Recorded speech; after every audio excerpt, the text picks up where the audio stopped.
Hello student, welcome to Sir Imran account की class.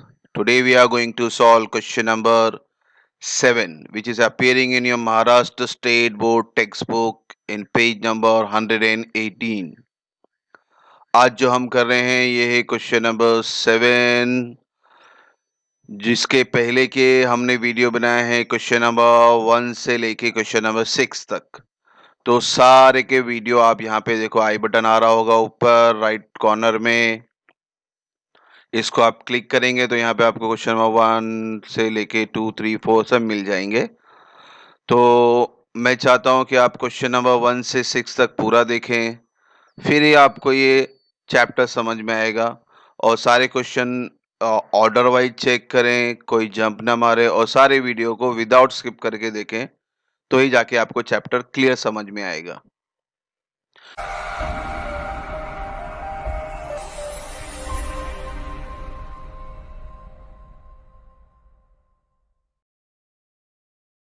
तो हम चलते हैं हमारे क्वेश्चन नंबर 7 की तरफ। क्वेश्चन नंबर 7 क्या है? From the following transaction of receipt and payment account of Pawan Putra Hanuman व्यायामशाला Parbhani and the adjustment are given below. You are required to prepare income and expenditure account and the balance sheet as on that date, that is 31st March 2019. यानी उनका question है कि आप prepare करें, income and expenditure account बनाएं और balance sheet बनाएं। कौन से साल के लिए बनाएं? 31st मार्च 2019। यानी 31st मार्च 19 हमारा करंट ईयर है, इसको हम 18 एंड 19 बोलेंगे क्योंकि साल शुरू होता है अप्रैल से। तो अप्रैल 1 अप्रैल 2018 से लेके 31 मार्च 2019 ये आपका करंट ईयर है। और नीचे रिसिप्ट एंड पेमेंट दिया गया है। रिसिप्ट एंड पेमेंट का हमेशा बोलता हूँ कितना इफेक्ट पास करें आप, एक इफेक्ट पास करें। और नीचे एडजस्टमेंट है तो एडजस्टमेंट का कितना इफेक्ट पास करना है आपको, 2 इफेक्ट पास करना है। Receipt side, receipt and payment यानी कैश बुक है, रिसिप्ट यानी पैसा आ रहा है, पेमेंट यानी पैसा जा रहा है। हर सम में कहा है मैंने आपको, रिसिप्ट साइड में 2 एंट्री आती है, पेमेंट साइड में भी 2 एंट्री आती है, बैलेंस को अगर छोड़ दे दोनों साइड के। रिसिप्ट साइड में या तो इनकम आएगा या तो सेल ऑफ एसेट्स आएगा, और पेमेंट साइड में भी या तो एक्सपेंस आएगा या तो परचेज ऑफ एसेट्स आएगा। आपको 2 ही एंट्री पे ध्यान देना है। ठीक है बच्चों, तो हम शुरू करते हैं रिसिप्ट साइड में। बैलेंस ब्रॉट डाउन, ये हमेशा ओपनिंग बैलेंस होता है, इसको मैंने कहा है इसके एंट्री तो बेसिकली हम पास ही नहीं करते। क्यों नहीं पास करते? क्योंकि ये प्रीवियस ईयर का एसेट्स है, इसीलिए इसका नो इफेक्ट, इसे इफेक्ट पास करने की जरूरत नहीं है। फिर उसके बाद है आपका सब्सक्रिप्शन जो कि इनकम है, मगर सब्सक्रिप्शन में उन्होंने 2 साल बताए हैं, 18-19 और 19-20। 18-19 मैंने आपको पहले बोला था ये आपका करंट ईयर है, और करंट ईयर का एंट्री हमेशा क्या होती है? हमारी इनकम, तो यहाँ पे आई लिख देते हैं। फिर 19-20 ये आपका नेक्स्ट ईयर है, तो नेक्स्ट ईयर का पैसा आपको इसी साल मिल गया, तो हम हमारे करंट ईयर में हम इसको क्या बोलेंगे? एडवांस बोलेंगे। तो ये एडवांस है हमारे करंट ईयर के लिए, और एडवांस इनकम हमेशा हम कहाँ लिखते हैं? Liability side. और हमेशा क्या है, मैंने जब बाइफिकेशन इनर कॉलम में हो तो आउटर कॉलम का अमाउंट देखना नहीं है। डोनेशन इनकम है, आई लिख देते हैं। रिसिप्ट फ्रॉम एंटरटेनमेंट इनकम है, इंटरेस्ट इनकम है, आई एंट्रेंस फीस इनकम है, आई। तो जो जो इनकम है उसका हमने आई लिख दिया है। अब चलते हैं हम पेमेंट साइड। पेमेंट साइड में पहली एंट्री है सैलरी। सैलरी तो आपको लगता नहीं एसेट है, तो इसलिए एक्सपेंस ही होगा, तो ई लिख देते हैं। Entertainment expense expense, sundry expense expense, electricity charges expense, rent expense. Investment ये एसेट नहीं है, ये सॉरी ये आपका एक्सपेंस नहीं है, ये आपका एसेट्स है। तो इन्वेस्टमेंट कहाँ जाएगा? बैलेंस शीट में एसेट साइड, तो यहाँ ए लिखेंगे आप। प्रिंटिंग एंड स्टेशनरी एक्सपेंस है, ई लिख दें। पोस्टेज एक्सपेंस है। फिक्स डिपॉजिट ये क्या हमारा? एसेट्स, तो ए लिखेंगे। Balance carry down, cash in hand, cash at bank, और ये भी हमेशा कहाँ जाता? हमारा करंट ईयर में एसेट साइड। तो ये हमारा रिसिप्ट एंड पेमेंट कंप्लीट हुआ, जिसका एक इफेक्ट था। अब हम जा रहे हैं एडजस्टमेंट, जिसके कितने इफेक्ट होंगे? 2। अच्छा बच्चों, एडजस्टमेंट में भी ना करंट ईयर का एडजस्टमेंट होगा तो ही दो इफेक्ट पास करना, अगर प्रीवियस ईयर का एडजस्टमेंट आएगा तो उसका एक ही इफेक्ट पास करना। उस चीज को ध्यान दे एडजस्टमेंट में। तो हम पहला करते हैं adjustment number one. Adjustment number one है there are 500 member paying an annual subscription of 50 each. यानी इस संस्था में 500 मेंबर हैं और हर मेंबर 50 रुपया भरता है, तो टोटल आपको कितना रुपया मिलता होगा हर साल? 500 इंटू 50, तो ये कितना हो गया? 25,000। तो हर साल आपका ये फिक्स इनकम है 25,000 रुपया। एज ए सब्सक्रिप्शन आपको हर साल कितना मिलना चाहिए? 25,000। तो ये डिटेल क्यों बताया हमको? ये डिटेल इसलिए बता रहा है कि वो उन्होंने आपको करंट ईयर का सब्सक्रिप्शन, आप यहाँ देखें रिसिप्ट साइड में, उन्होंने बोला 18,000 मिला है। तो करंट ईयर यानी 18-19 का जो करंट ईयर का इनकम है आपको 18,000 ही मिला है, ये कैश मिला है मुझे। मगर मिलना कितना चाहिए? 25,000। तो इनडायरेक्टली वो बताना चाह रहा है कि 25,000 में से सिर्फ 18 ही मिला है। इसका मतलब है 7,000, अगर दोनों का माइनस करेंगे 7,000 आता है, वो 7,000 आपके लिए क्या बन जाएगा? आउटस्टैंडिंग। तो ये जो एडजस्टमेंट दिया है उन्होंने, ये वो 7,000 के लिए दिया हुआ है, वो आउटस्टैंडिंग हुआ। तो अब हम क्या करेंगे? सिंपल, इसको पहले तो टिक मार्क कर दें, ये 18-19 को, इसमें एडजस्टमेंट है। जब आप सम करोगे तो आपको 7,000 शो करना, ना कि 25,000। तो आपका आउटस्टैंडिंग अमाउंट कितना है बच्चों? 7,000। ठीक है, उस सम के टाइम भी बताऊंगा कि यहाँ पे रफली समझ लें आप। सेकेंड एडजस्टमेंट है हमारा आउटस्टैंडिंग सैलरी 1200। तो ये तो नॉर्मली है, सैलरी में टिक मार्क कर दें। क्या कर दें? हम इसको ऐड करेंगे। एसेट ऑफ 1/4/2018, ये अभी कौन से साल का एसेट है बच्चों? प्रीवियस ईयर का। और प्रीवियस ईयर का एडजस्टमेंट आ रहा है, मैंने अभी बोला था आपको, प्रीवियस ईयर का अगर कोई एडजस्टमेंट आता है उसको सिर्फ एक इफेक्ट पास करना है आपको। ठीक है। क्यों एक इफेक्ट पास करना है? क्योंकि आपने प्रीवियस ईयर की बैलेंस शीट इस सब में बनानी नहीं है, तो इसलिए एक ही इफेक्ट। तो ये बिल्डिंग 50,000 और फर्नीचर 15,000, ये प्रीवियस ईयर का है। तो ये करंट ईयर में हम सिर्फ लिखेंगे डायरेक्ट, क्योंकि ये फिक्स एसेट है और फिक्स एसेट की जगह सिर्फ बैलेंस शीट में होती है। तो हम हमारे करंट ईयर में लिखेंगे बैलेंस शीट में एसेट साइड, एक ही इफेक्ट है। फिर एडजस्टमेंट नंबर 4 क्या बोलता है? 4 बोलता है provide depreciation on building and furniture, यानी जो ऊपर बिल्डिंग और फर्नीचर दिया हुआ है इसके ऊपर आपको डेप्रिशिएशन प्रोवाइड करना है। तो आप जब ये बिल्डिंग और फर्नीचर की पोस्टिंग करेंगे तो आपको इसको इनर कॉलम में लिखना है। ये फर्नीचर और बिल्डिंग जब आप लिखोगे तो आपको कहाँ लिखना है? इनको इनर कॉलम में, तो ये चीज याद रखना। फिर है आपका एडजस्टमेंट नंबर 5। 5 क्या बोलता है? 50% of entrance fee is to be capitalize. Capitalize बनाओ, किसको बनाओ? एंट्रेंस फीस को। कितना बनाओ? 50%। तो मैं यहाँ पे क्या करूंगा? एंट्रेंस फीस को फिलहाल तो टिक मार्क कर दूंगा। ठीक है बच्चों, एंट्रेंस फीस को एक टिक मार्क कर देते हैं यहाँ पे। इसका 50% को आपको कैपिटल बनाना है, यानी यहां से निकालना है और कैपिटल में लेके जाना है। सम के टाइम देखेंगे। फिर है interest on investment 5% per annum has accrued for 6 month, यानी आउटस्टैंडिंग। एक्रूड मतलब आउटस्टैंडिंग। किसके ऊपर? इन्वेस्टमेंट के ऊपर। कितना ब्याज बोला उसने? 5%। तो मगर ये जो 5% बोल रहा है, ये 5% कितने महीने के लिए बोल रहा है? 6 महीने के लिए। तो आपको ध्यान देना है, जब आप इंटरेस्ट निकालोगे इस इन्वेस्टमेंट के ऊपर 15,000 के ऊपर, पहले टिक मार्क कर देते हैं। तो 15,000 पे जब आप इंटरेस्ट निकालोगे 5%, तो कितने महीने के लिए निकालोगे आप? 6 महीने के लिए। और ये इंटरेस्ट ऑन इन्वेस्टमेंट है, आप देखेंगे आपके रिसिप्ट साइड में भी कि इंटरेस्ट है, तो ये और बेसिकली उसी के बारे में है। तो यानी वो इसका जो भी इफेक्ट आएगा, वो इफेक्ट इस इंटरेस्ट पे भी इम्पैक्ट करेगा। तो यहाँ पे भी एडजस्टमेंट है, यानी इसको भी हम टिक मार्क कर देते हैं। ठीक है बच्चों, तो ये थी हमारी क्वेश्चन जिसको हमने पूरा डिस्कस किया। क्वेश्चन डिस्कशन इंपॉर्टेंट है, क्वेश्चन अगर समझ ही में नहीं आएगा तो हम सम नहीं कर सकते। ठीक है, तो अब हम चलते हैं हमारे सम की तरफ। तो ये सम मैंने यहाँ लिख दिया है, क्वेश्चन आपको लेफ्ट साइड में नजर आ रहा होगा और आपका आंसर अभी राइट साइड में। फॉर्मेट मैंने ऑलरेडी बना के रखा हुआ है।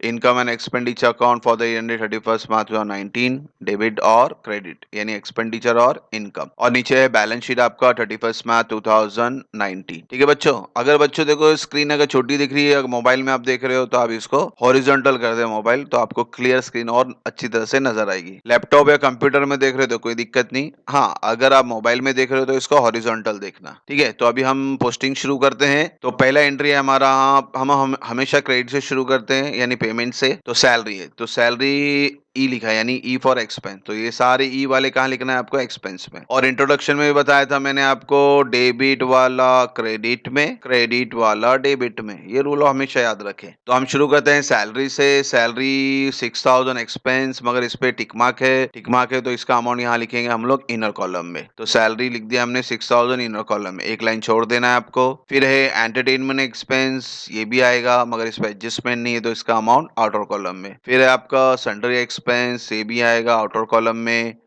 इलेक्ट्रिसिटी चार्जेस, ये भी आएगा आउटर कॉलम में। रेंट, ये भी यहाँ डेबिट में आएगा आउटर कॉलम में। इन्वेस्टमेंट कहाँ बताया था मैंने आपको? एसेट में बताया था, तो एसेट में लिख देते हैं, मगर कहाँ लिखेंगे इसको? इनर कॉलम में, क्योंकि इसमें एडजस्टमेंट है। फिर प्रिंटिंग एंड स्टेशनरी एक्सपेंस है तो यहाँ लिख देते हैं डेबिट साइड। पोस्टेज, ये भी डेबिट साइड। फिक्स डिपॉजिट, ये क्या है हमारा? एसेट्स। तो एसेट कहाँ लिखते हैं हम लोग? बैलेंस शीट में एसेट साइड, तो यहाँ लिख देते हैं फिक्स डिपॉजिट 3900 आउटर कॉलम में। उसके बाद आता है हमारा करंट ईयर एसेट्स आता है। Current year assets, cash in and cash at bank, तो ये एंट्री कहाँ जाती है हमारी? बैलेंस शीट में एसेट साइड, तो यहाँ लिख देते हैं cash in and cash at bank. फिर हम जाते हैं, हमारा पेमेंट साइड पूरा हो गया है तो हम जाते हैं अभी रिसिप्ट साइड। अब रिसिप्ट साइड में हम स्टार्ट करते हैं। पहली एंट्री तो हमने बोला था नो इफेक्ट, तो इसका इफेक्ट पास करना नहीं, हमेशा बेसिकली हर सब में क्या हो जाता है? कैंसिल हो जाता है, तो इसकी एंट्री पास नहीं करते हम लोग। अब हम जाते हैं हमारा सेकेंड एंट्री की तरफ। सेकेंड एंट्री है सब्सक्रिप्शन। इसमें दो अमाउंट दिए थे, एक करंट ईयर का और एक नेक्स्ट ईयर का। तो करंट ईयर के ऊपर एरो था, टिक मार्क, यानी 18,000। तो 18,000 यहाँ डेबिट में है, तो हम सब में जाएंगे यहाँ पे क्रेडिट साइड में और इनर कॉलम में लिखेंगे सब्सक्रिप्शन 18,000। फिर था हमारा नेक्स्ट ईयर का अमाउंट 19-20, इसको हमने क्या बोला था? एडवांस है करंट ईयर के लिए, तो हमें ये कहाँ लिखना है आपको? 410 लाइबिलिटी में, तो यहाँ हम लाइबिलिटी साइड लिख देते हैं एडवांस सब्सक्रिप्शन 410 आउटर कॉलम में। जब अमाउंट का बाइफिकेशन आपको इनर कॉलम में दिया होता है तो आउटर कॉलम का एंट्री को देखना नहीं है, इसको कट कर देना है आपको। डोनेशन इनकम है, आपको इनकम साइड लिखना है, एडजस्टमेंट नहीं है तो आउटर कॉलम में लिख देंगे।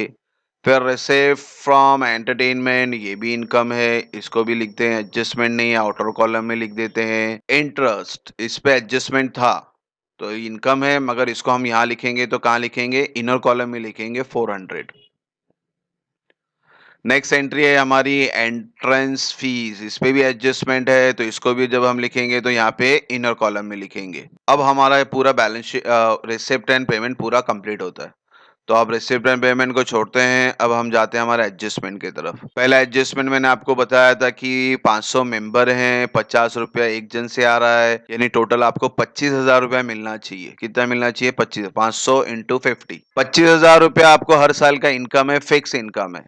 मगर आपको रिसिप्ट साइड में बता रहे हैं कि आपको सिर्फ करंट ईयर में सिर्फ 18,000 मिला है, तो मिलना चाहिए था आपको 25,000, मगर आपको मिला कितना? 18,000। तो ये 25,000 आपको बाहर लिखना है। क्यों 25,000 बाहर निकला है? क्योंकि आपको इनकम शो करना है, मिला या नहीं मिला वो बात की बात है। यहाँ पे कैश रिसीव्ड नहीं पूछा, उसने सिर्फ इनकम पूछा है, तो इनकम तो मिला है। मतलब इतना आपका इनकम होना चाहिए 25,000 रुपया, मगर मिला कितना हम लोग को? 18,000। इसका मतलब है अभी भी मुझे 7,000 रुपया बाकी है, वो 7,000 को हम क्या बोलते हैं? Outstanding of the current year 7,000। तो ये एडजस्टमेंट, ये 25,000 के लिए जो यहाँ पे कैलकुलेशन हुआ, 25,000 के लिए एडजस्टमेंट नहीं था, ये एडजस्टमेंट आपको 7,000 के बारे में था। तो आपको 7,000 यहाँ पे ऐड करना आउटस्टैंडिंग, तो आउटर कॉलम में 25,000 आ गया। अब एडजस्टमेंट 7,000 के बारे में, तो 7,000 का सेकेंड इफेक्ट आना चाहिए, और आउटस्टैंडिंग इनकम हमेशा कहाँ आता है? एसेट्स में, तो यहाँ हम एसेट साइड लिख देते हैं आउटस्टैंडिंग सब्सक्रिप्शन 7,000 आउटर कॉलम में। तो यहाँ पे आपका सब्सक्रिप्शन पूरा होता है। हमारा नेक्स्ट एडजस्टमेंट था आउटस्टैंडिंग सैलरी 1200। ये नॉर्मल एडजस्टमेंट है जो फाइनल अकाउंट वगैरह हम करते आ रहे हैं। क्या करेंगे? सैलरी में जाके सिंपली ऐड कर देंगे, ऐड आउटस्टैंडिंग सैलरी 1200। तो 6,000 में 1200 मिला दिए तो कितना हो गया? 7,200 आउटर कॉलम में। और ये 1200 तो आपका एडजस्टमेंट है, तो एडजस्टमेंट का सेकेंड इफेक्ट कहाँ आता है? आउटस्टैंडिंग एक्सपेंस का सेकेंड इफेक्ट कहाँ आता है? लाइबिलिटी में, तो हम लाइबिलिटी में लिख देते हैं आउटस्टैंडिंग सैलरी, आउटर कॉलम में अमाउंट लिख देते हैं 1,200 रुपया। यहाँ बच्चों देखो इंपॉर्टेंट चीज बता रहा हूँ, याद रखें, क्रेडिट में अगर ऐड होता है तो स्ट्रेट जाएगा, यानी एसेट्स में जाएगा, जैसे आउटस्टैंडिंग सब्सक्रिप्शन देखेंगे आप। और अगर डेबिट में आप ऐड करते हो तो उसका सेकेंड इफेक्ट स्ट्रेट नीचे जाएगा, आउटस्टैंडिंग सैलरी, जैसे हमने लिखा है यहाँ पे, यानी प्लस वाला स्ट्रेट इफेक्ट पास करना है आपको। यहाँ प्लस हो रहा है तो नीचे लायबिलिटी में, और अगर इनकम में प्लस हो रहा है नीचे एसेट्स में। ये सिंपल लॉजिक है इसका। ठीक है, अभी हम चलते हैं हमारा एडजस्टमेंट नंबर थर्ड एडजस्टमेंट मैंने बोला था ये ओपनिंग बैलेंस है। करंट ईयर में क्या बन जाएंगे हमारे ओपनिंग बैलेंस। तो बिल्डिंग लिख लेते हैं यहाँ पे 50,000 इनर कॉलम में। क्यों इनर कॉलम है? क्योंकि नीचे वाला एडजस्टमेंट है, बिल्डिंग के नीचे डेप्रीशिएट बिल्डिंग बाय 5% और फर्नीचर बाय 10%। यानी बिल्डिंग और फर्नीचर जब भी हम लिखेंगे तो यहाँ पे इनर कॉलम में लिखेंगे। अब बिल्डिंग के ऊपर डेप्रीशिएशन है तो पहले वो कैलकुलेट कर लेते हैं। 50,000 के ऊपर उन्होंने डेप्रीशिएशन कितना कहा है? 5%। तो यहाँ पे डेप्रीशिएशन लिख लेता हूँ मैं। डेप्रीशिएशन 5%, 50,000 का 5% कितना आता है? 2,500। इनको तो 50,000 में से 2,500 आपको माइनस करना है। माइनस करेंगे डेप्रीशिएशन तो आउटर कॉलम में आ गया 47,500।